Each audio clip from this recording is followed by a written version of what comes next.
회의실 벽시계가 밤 10시를 가리키고 있었다. 나는 피로가 쌓인 눈을 비비며 모니터에 시선을 고정했다. 프레젠테이션 마지막 슬라이드를 수정하는 중이었다. 내일 아침 미팅이 걸려 있었고 클라이언트는 까다로웠다. 홍보대 행사 팀장이 된 지 3년.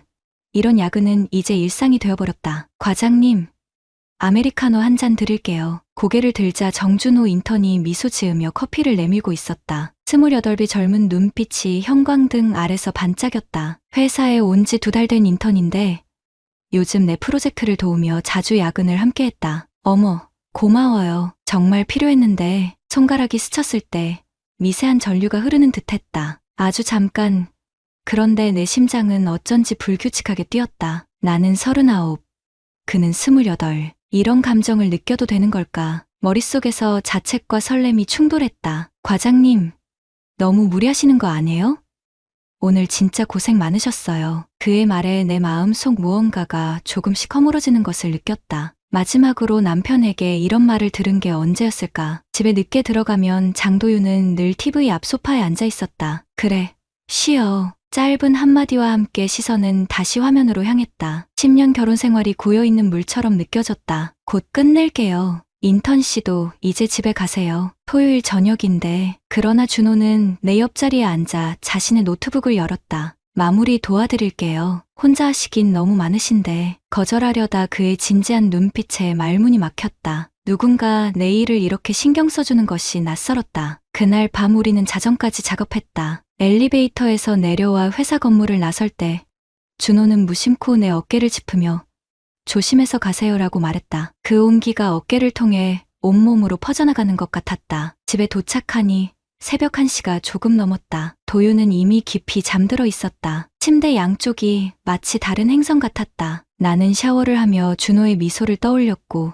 그 순간 죄책감이 밀려왔다. 이런 생각을 하면 안 돼. 그냥 업무적인 관계일 뿐이야. 하지만 다음 주 내내 준호는 마치 내 필요를 미리 아는 것처럼 늘 적절한 순간에 나타났다. 회의 전에는 자료를, 야근할 때는 커피를, 점심시간에는 가끔 과장님도 드세요 하며 자신이 가져온 간식을 건넸다. 사소한 배려들이 쌓이면서 회사에 가는 발걸음이 점점 가벼워졌다. 어느 날 저녁 프로젝트 마감 후 팀원들과 회식을 했다. 다들 자리를 뜬 후에도 준호와 나는 남았다. 소주 2잔이 내 경계를 무너뜨렸다.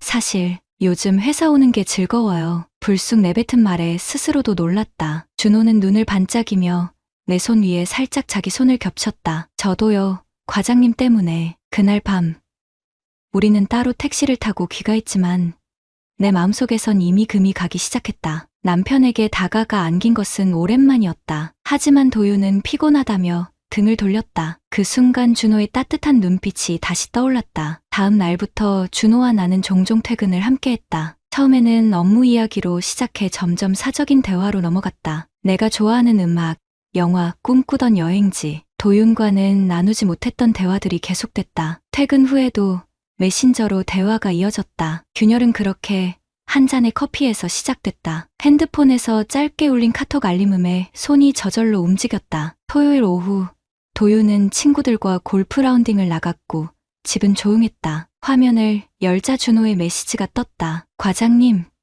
제가 정리한 자료 보내드려요. 혹시 시간 되시면 봐주세요. 그리고 과장님 웃으실 때 진짜 매력적이세요. 손가락이 멈칫했다. 가슴 한구석이 따뜻해지는 동시에 죄책감이 밀려왔다. 그냥 업무 이야기로 넘어가야 해. 하지만 내 답장은 달랐다. 고마워요, 준호 씨. 칭찬받으니 기분 좋네요. 결혼 생활 10년 차 남편에게서 들어보지 못한 말이었다. 도윤은 성실했고 책임감도 강했지만 감정 표현에는 서툴렀다. 처음에는 그의 묵묵함이 든든했는데 언제부터인가 그 침묵이 무관심처럼 느껴지기 시작했다. 다음 주 월요일 준호는 내가 좋아하는 마카롱을 사왔다. 과장님 취향 맞췄어요?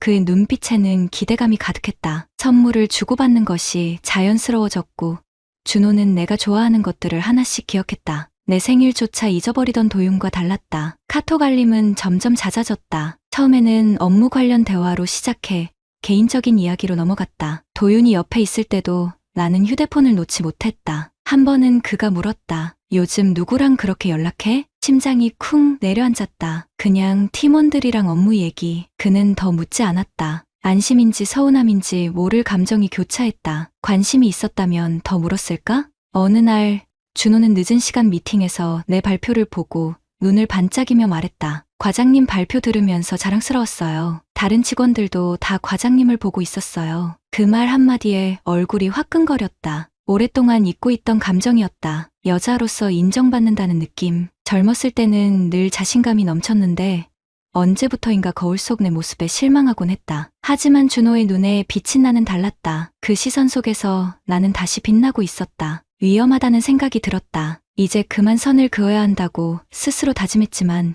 이미 내 마음은 기울어져 있었다. 주말에도 업무를 핑계로 연락이 오갔다. 내일 발표 자료에 보완할 게 있어서요. 나는 알았다. 둘 다 핑계를 만들고 있다는 것을. 그러나 멈출 수 없었다. 그날은 큰 프로젝트를 마감한 날이었다. 팀원들과 회식을 마친 후 준호는 나에게 커피 한잔 하자고 제안했다. 늦은 시간 회사 근처 조용한 카페에 들어섰다. 술 기운이 남아있던 그 순간 준호의 손이 테이블 위에서 내 손을 덮었다. 하연 씨, 처음으로 내 이름을 불렀다. 직함 없이 거부해야 했지만 그러지 못했다. 내 안의 욕망이 이성을 덮어버렸다. 여기 나와요. 그는 카페를 나와 어두운 골목으로 향했다. 가로등 아래 그의 얼굴이 가까워졌다. 이대로 멈춰야 한다는 생각과 더 나아가고 싶은 마음이 충돌했다. 준호의 입술이 내 것에 닿았을 때 모든 망설임이 무너져 내렸다. 그날 밤 우리는 근처 모텔로 향했다. 체크인하는 순간까지도 내 머릿속은 혼란스러웠다. 이건 불륜이다. 결혼한 여자가 해선 안 될 짓. 하지만 다른 한편으로는 이런 감정을 10년간 느끼지 못했다는 생각이 밀려왔다. 준호의 손길은 내 안에 오랫동안 잠들어 있던 감각을 깨웠다. 집에 돌아온 것은 새벽이었다. 핸드폰을 무음으로 해둔 탓에 도윤의 부재중 전화 3통이 있었다. 죄책감이 몰려왔다. 문자를 보냈다. 미안해. 팀원들이랑 술 마시다가 늦었어. 침대에 누웠을 때 남편은 이미 깊이 잠들어 있었다. 그의 옆모습을 바라보며 눈물이 흘렀다. 하지만 다음날 아침 준호의 메시지가 다시 울렸을 때 나는 망설임 없이 답장을 보냈다. 그렇게 우리의 관계는 계속됐다. 일주일에 2~3번 퇴근 후 그를 만났다. 매번 이번이 마지막이라고 다짐했지만 준호의 한 통 메시지면 모든 결심이 무너졌다. 그와 함께 있을 때만 내가 살아있는 것 같았다. 도윤과의 생활은 점점 더 공허하게 느껴졌고 집에서는 핸드폰만 바라보는 내 모습을 발견했다. 알람 소리 하나에 심장이 뛰고 그의 메시지 하나에 하루가 좌우됐다. 나는 이런 감정의 소용돌이에 중독되고 있었다. 처음 눈치챈 건 하연의 핸드폰이었다. 아내는 얼마 전부터 핸드폰을 손에서 놓지 않았다. 화장실에 갈 때도 들고 갔고 자는 동안에도 베개 밑에 뒀다. 틈만 나면 메시지를 확인하고 미소 짓는 모습이 낯설었다. 43년 인생에서 나는 직감이라는 걸 믿지 않았지만 이번만큼은 뭔가 잘못됐다는 느낌이 들었다. 그날 밤 하연이 샤워하는 동안 침대 위에 놓인 핸드폰이 울렸다. 평소라면 신경 쓰지 않았겠지만 자정이 넘은 시간에 누가 연락을 하는지 궁금했다. 화면을 보니 업무방이라는 단체 채팅방에서 온 메시지였다. 정준호, 어제 그 손 계속 기억나요? 화면이 꺼지기 전 잠깐 본 문장이었지만 가슴이 덜컥 내려앉았다. 숨이 멎는 것 같았다. 업무 대화가 저런 식으로 오가는 건 이상했다. 침착하게 생각하려 했지만 머릿속이 하얘졌다. 샤워실에서 물소리가 계속되는 동안 나는 하연의 핸드폰을 들었다. 비밀번호는 우리 결혼기념일이었다. 아이러니했다. 손가락이 떨렸다. 도대체 뭘 하는 거지? 아내 핸드폰을 몰래 보다니. 그러나 멈출 수 없었다. 카카오톡을 열었다. 업무방으로 표시된 채팅방은 둘만의 대화방이었다. 크롤을 올리자 대화 내용이 보였다. 퇴근 시간, 만날 장소, 키스 이모티콘, 그리고 모텔 위치. 혈압이 치솟는 것 같았다. 이런 게 실제로 일어날 수 있다고? 내 아내가? 방금 전까지만 해도 현실이었던 내 삶이 갑자기 남의 이야기처럼 느껴졌다. 다음 날부터 나는 증거를 모으기 시작했다. 대학 동창이자 하연 회사 보안팀에서 일하는 민석에게 연락했다. 공식적으로 요청할 수는 없었지만 그는 내 상황을 이해해줬다. 일주일 후 민석은 USB를 건넸다. 미안하다. 내 예상이 맞았어. USB에는 회사 출입 기록이 들어있었다. 하연과 정준호라는 인턴이 함께 늦은 시간에 건물을 나서는 기록이 반복됐다. 그 날짜들은 하연이 회식, 야근이라고 말했던 날들과 일치했다. 나는 자료를 프린트해 붉은색 펜으로 날짜마다 동그라미를 쳤다. 손이 심하게 떨렸다. 이성을 유지하려 했다. 정황일 뿐.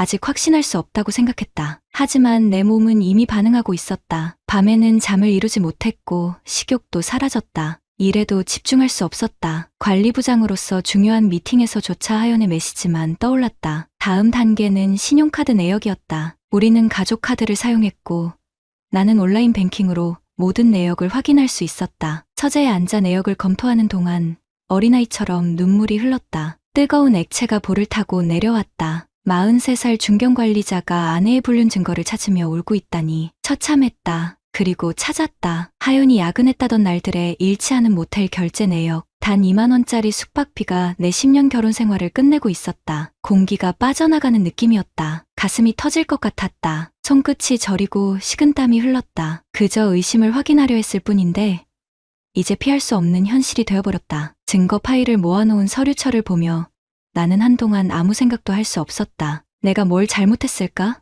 더 관심을 가졌어야 했나? 아니면 그저 나이 차이 때문인가? 한 가지 확실한 건 더 이상 확인이 필요하다는 것이었다. 회사 근처 카페 CCTV도 확인해야 했다. 업무상 친분이 있는 지역 경찰에게 도움을 청했다. 법적인 절차는 아니었지만 그는 내 사정을 듣고 카페 주인을 설득해줬다. CCTV 영상 속에서 하연과 그 남자는 손을 잡고 있었다. 카페 구석에서 키스하는 장면도 있었다. 내 아내가 지금 이 순간에도 사랑한다고 믿었던 사람이 낯선 남자와 입을 맞추고 있었다. 속이 뒤집어지는 느낌이었다.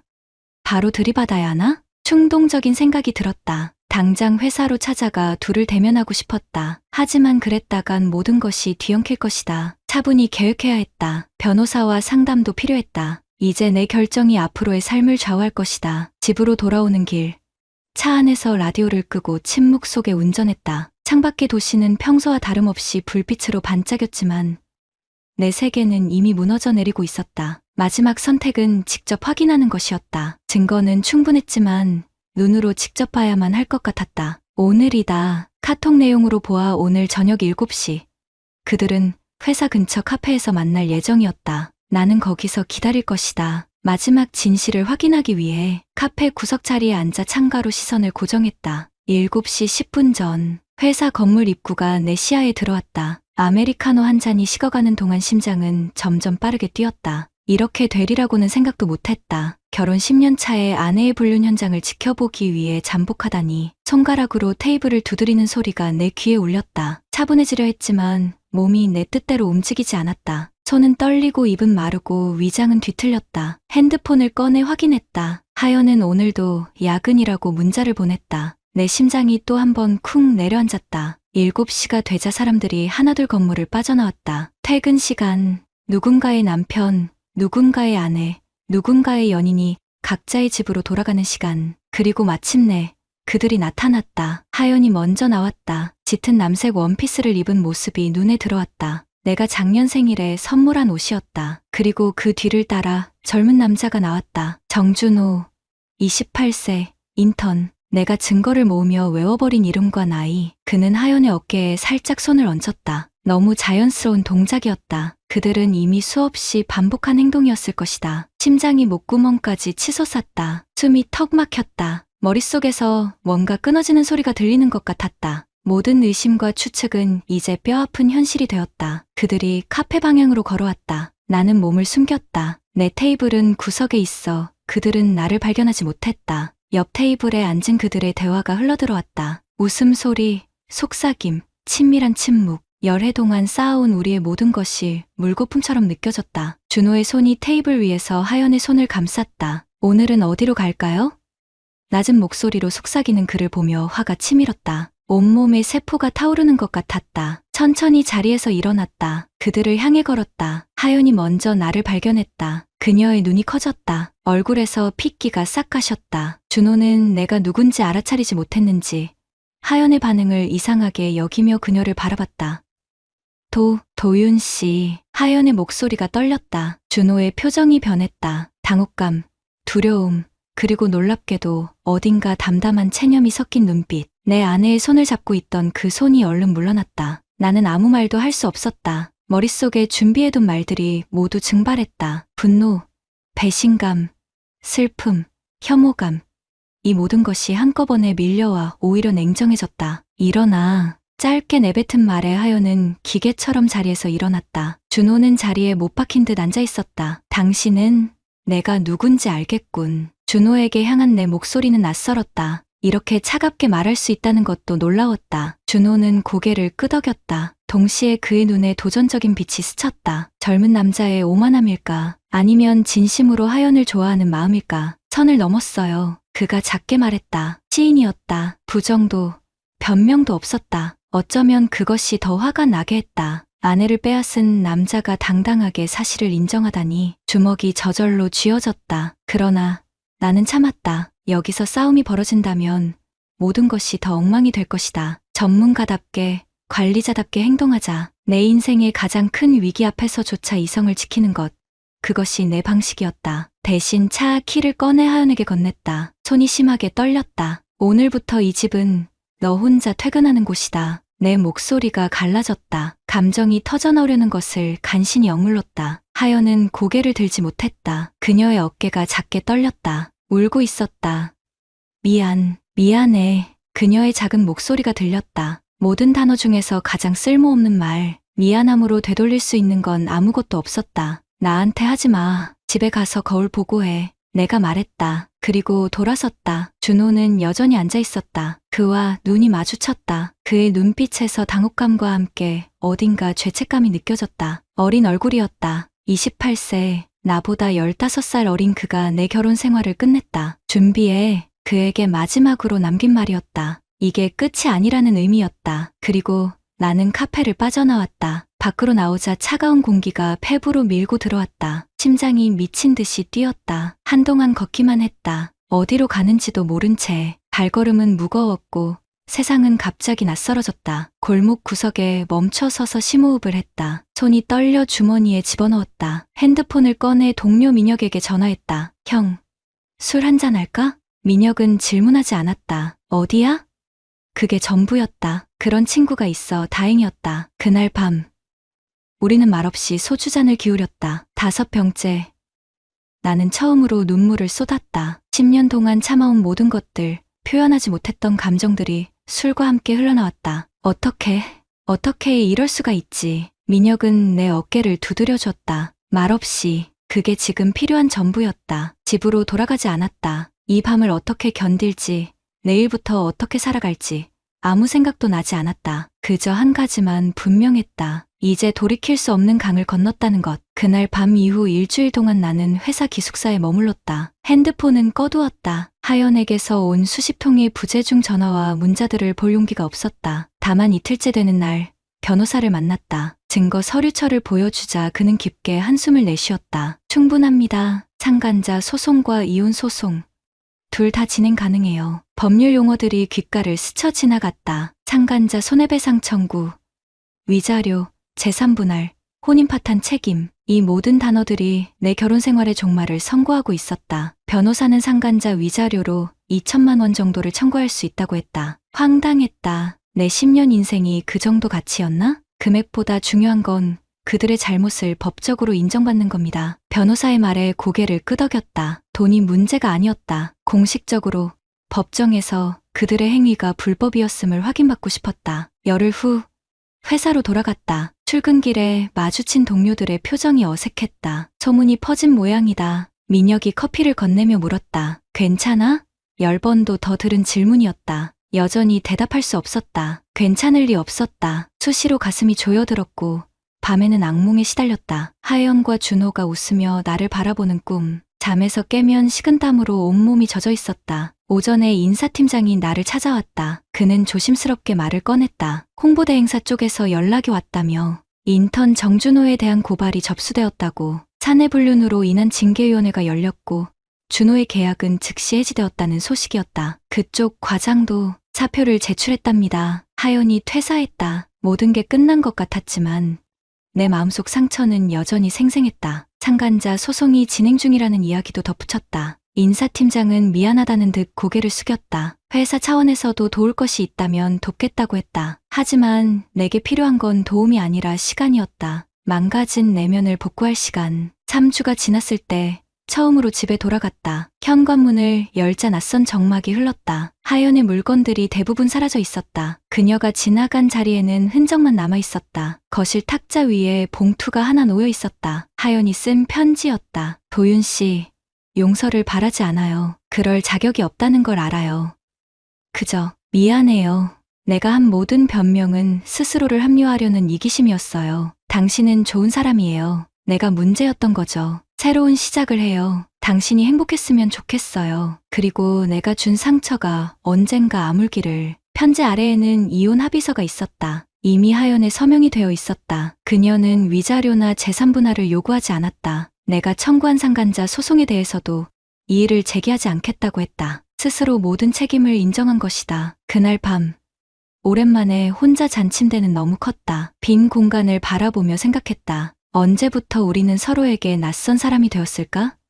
내가 무심했던 것일까? 아니면 그저 시간이 우리를 이렇게 만든 것일까? 변호사가 예상했던 대로 정준호는 소송에서 다투지 않았다. 그는 모든 혐의를 인정하고 요구한 위자료를 지불했다. 상간자 소송은 예상보다 빠르게 종결되었다. 승리였지만 공허했다. 깨진 것은 되돌릴 수 없었으니까. 봄이 왔다. 이혼이 확정되고 석 달이 지났을 무렵 나는 처음으로 심리상담을 받기 시작했다. 상담사는 내 말을 묵묵히 들어주었다. 그리고 말했다. 배신은 최악의 트라우마 중 하나입니다. 하지만 당신은 이겨낼 수 있어요. 믿기지 않았지만 조금씩 나아지는 것이 느껴졌다. 밤마다 찾아오던 악몽이 줄어들었고 식욕도 돌아왔다. 출근길이 더 이상 고통스럽지 않았다. 여전히 가슴 한구석이 텅 빈 것 같았지만 그 공허함을 견디는 법을 배우고 있었다. 여름이 끝나갈 무렵 민혁의 소개로 동호회에 나가기 시작했다. 등산, 독서, 취미 활동, 사람들과 어울리는 것이 어색했지만 차츰 익숙해졌다. 새로운 일상이 만들어지고 있었다. 가을, 우연히 하연을 마주쳤다. 시내 카페에서였다. 그녀는 많이 달라져 있었다. 화려한 옷차림도 자신감 넘치는 표정도 없었다. 그저 조용히 혼자 커피를 마시고 있었다. 우리의 시선이 마주쳤을 때 그녀는 살짝 고개를 숙여 인사했다. 나도 고개를 끄덕였다. 이상하게도 분노가 치밀지 않았다. 그저 안타까웠다. 밖으로 나오는 길에 하연이 다가왔다. 그녀는 잠시 망설이더니 말했다. 잘 지내요? 목소리가 떨렸다. 나는 고개를 끄덕였다. 그럭저럭 거짓말은 아니었다. 이제 괜찮다고 대답할 수 있을 것 같았다. 다행이네요. 저도 새 직장 구해서 시작했어요. 작은 회사지만 뒷말은 흐려졌다. 해마다 승진하던 홍보팀장에서 작은 회사 직원으로 그녀도 대가를 치른 것이다.